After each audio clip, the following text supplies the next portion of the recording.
Perubahan besar dalam geopolitik global seringkali tidak dimulai dari dentuman senjata atau deklarasi perang, melainkan dari satu kalimat yang diucapkan di ruang yang tepat, oleh orang yang tepat, pada waktu yang sangat menentukan. Inilah yang terjadi ketika Perdana Menteri Singapura, Lawrence Wong, secara terbuka menyebut Jepang sebagai great power paling dipercaya di Asia Tenggara. Kalimat ini terdengar sederhana, bahkan diplomatis.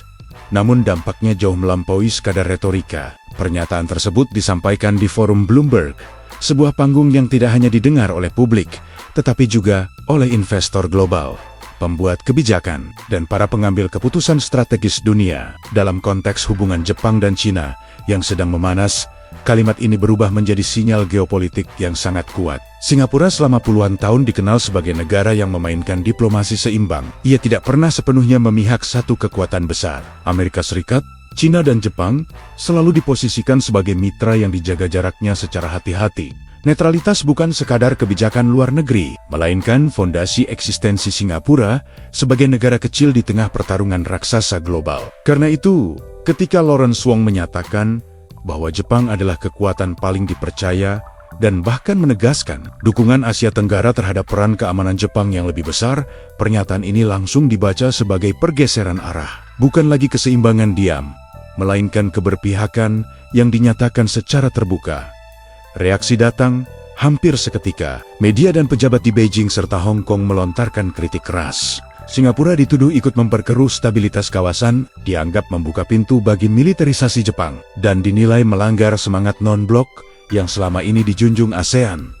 Tuduhan ini bukan sekadar emosi politik. China memiliki kepentingan ekonomi dan strategis yang sangat besar di Singapura. Negara kota ini merupakan salah satu mitra dagang utama China, sekaligus jalur penting bagi investasi, logistik, dan keuangan. Maka wajar jika banyak pihak bertanya, mengapa Singapura berani mengambil risiko sebesar ini? Untuk memahami jawabannya, pernyataan Lawrence Wong tidak bisa dibaca hanya sebagai kebijakan luar negeri. Ia harus dilihat sebagai refleksi kondisi internal Singapura sendiri. Di balik citra kemakmuran, stabilitas, dan efisiensi yang sering dipuji dunia, Singapura sedang menghadapi tekanan struktural yang serius. Tekanan ini tidak selalu tampak di permukaan, tetapi sangat dirasakan oleh masyarakatnya. Singapura hari ini bukan Singapura satu dekade lalu.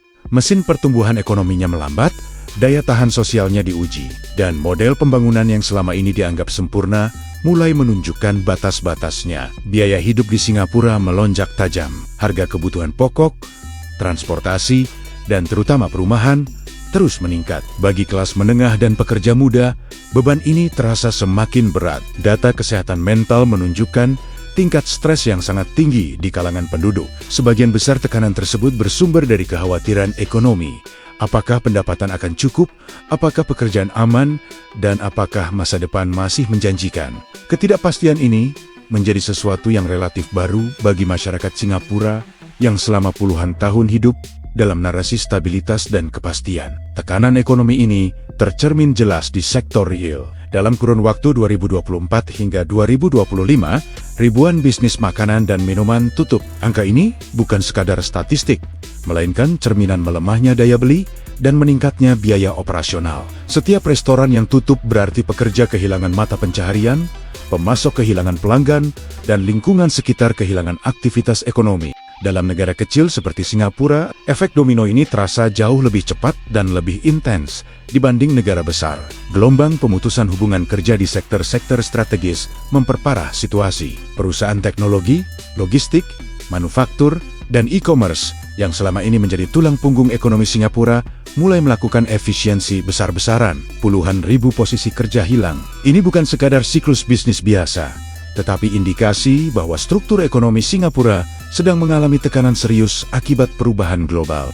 Digitalisasi, otomasi, perlambatan ekonomi dunia, dan pergeseran rantai pasok internasional semuanya berkontribusi pada situasi ini. Masalah terbesar Singapura adalah ketiadaan ruang alternatif.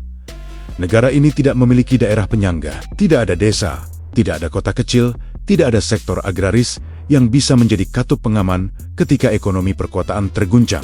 Seluruh sistem kehidupan Singapura bertumpu pada ekonomi kota, jasa, perdagangan, dan konektivitas global. Ketika sektor-sektor ini tertekan, pilihan masyarakat menjadi sangat terbatas. Ini menciptakan rasa terjepit yang sangat nyata.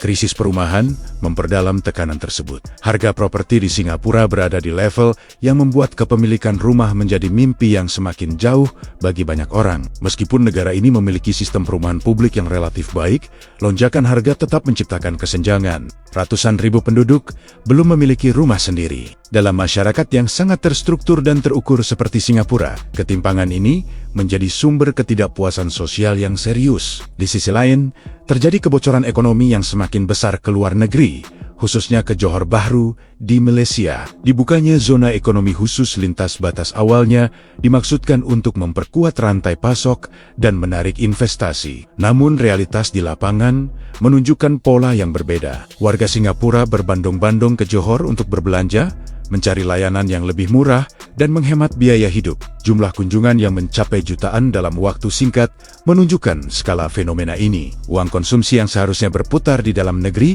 justru mengalir keluar. Bagi UMKM lokal Singapura, ini adalah pukulan tambahan. Semua faktor ini membentuk satu kesimpulan besar. Singapura sedang berada dalam fase survival. Dalam kondisi seperti ini, kebijakan luar negeri tidak bisa dilepaskan dari kebutuhan ekonomi domestik. Lawrence Wong memahami bahwa netralitas absolut tidak lagi cukup untuk menjamin keberlanjutan ekonomi Singapura.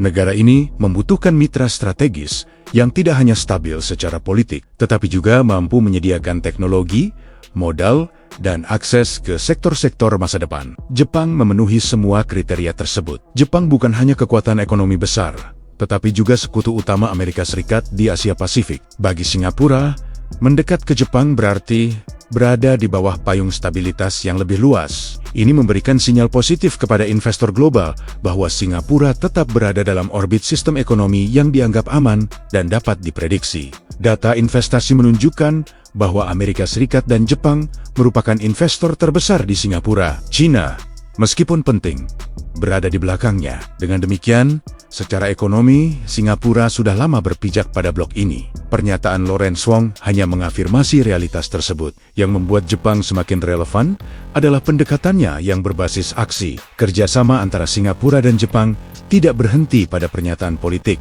tetapi diwujudkan dalam proyek konkret. Platform kolaborasi inovasi yang menghubungkan perusahaan, universitas, dan lembaga riset kedua negara menjadi fondasi bagi pengembangan teknologi masa depan. Fokus pada deep tech, startup, dan riset lanjutan menunjukkan bahwa Singapura sedang mempersiapkan diri untuk fase ekonomi berikutnya. Bukan sekadar mempertahankan model lama, kerjasama di sektor energi hijau memperlihatkan visi jangka panjang yang sangat jelas. Transisi menuju hidrogen dan amonia bukan sekadar isu lingkungan, melainkan strategi ekonomi. Singapura menyadari bahwa sebagai negara tanpa sumber daya alam, keunggulannya terletak pada kemampuan menjadi hub. Dengan memimpin dalam standar, teknologi, dan infrastruktur energi hijau, Singapura dapat mempertahankan relevansinya dalam sistem perdagangan global. Jepang, dengan kekuatan industrinya, menjadi mitra yang ideal untuk mewujudkan visi ini. Nilai ekonomi dari strategi ini sangat besar. Proyeksi permintaan amonia dan hidrogen global menunjukkan peluang ratusan miliar dolar dalam beberapa dekade ke depan. Dengan mengambil posisi sejak dini, Singapura berusaha mengamankan porsi signifikan dari pasar tersebut. Ini bukan strategi jangka pendek, melainkan investasi untuk memastikan bahwa Singapura tetap memiliki peran kunci dalam ekonomi dunia pada 20 hingga 30 tahun mendatang. Dalam konteks ini, risiko diplomatik yang muncul akibat pernyataan Lawrence Wong menjadi relatif. Kritik dari China, meskipun keras, dianggap sebagai harga yang harus dibayar. Bagi Singapura, ancaman terbesar bukanlah tekanan eksternal, melainkan stagnasi internal. Lebih baik menghadapi ketegangan geopolitik daripada membiarkan fondasi ekonomi runtuh secara perlahan. Keputusan ini juga memberikan cermin bagi negara-negara lain di kawasan, termasuk Indonesia. Sejarah menunjukkan bahwa keterlambatan dalam membaca arah perubahan global memiliki konsekuensi yang mahal. Ketergantungan pada impor energi akibat kurangnya investasi kilang adalah contoh nyata bagaimana keputusan masa lalu membentuk beban ekonomi hari ini. Dunia kini bergerak menuju energi baru. Jika transisi ini kembali dilewatkan, biaya yang harus ditanggung di masa depan akan jauh lebih besar. Kesimpulannya, pernyataan Lawrence Wong bukanlah tindakan impulsif, atau sekadar manuver politik. Ia adalah hasil dari kalkulasi dingin terhadap realitas ekonomi dan geopolitik. Singapura memilih Jepang karena melihat masa depan di sana. Pilihan ini menunjukkan bahwa dalam dunia yang berubah cepat, keberanian bukan terletak pada retorika, melainkan pada kemampuan mengambil keputusan tidak populer demi kelangsungan jangka panjang. Negara yang mampu bertahan bukanlah yang paling besar atau paling vokal, tetapi yang paling cepat beradaptasi dan paling jelas visinya. Pertanyaannya, kini bukan lagi mengapa Singapura berani, melainkan apakah negara-negara lain di kawasan siap melakukan refleksi serupa sebelum terlambat.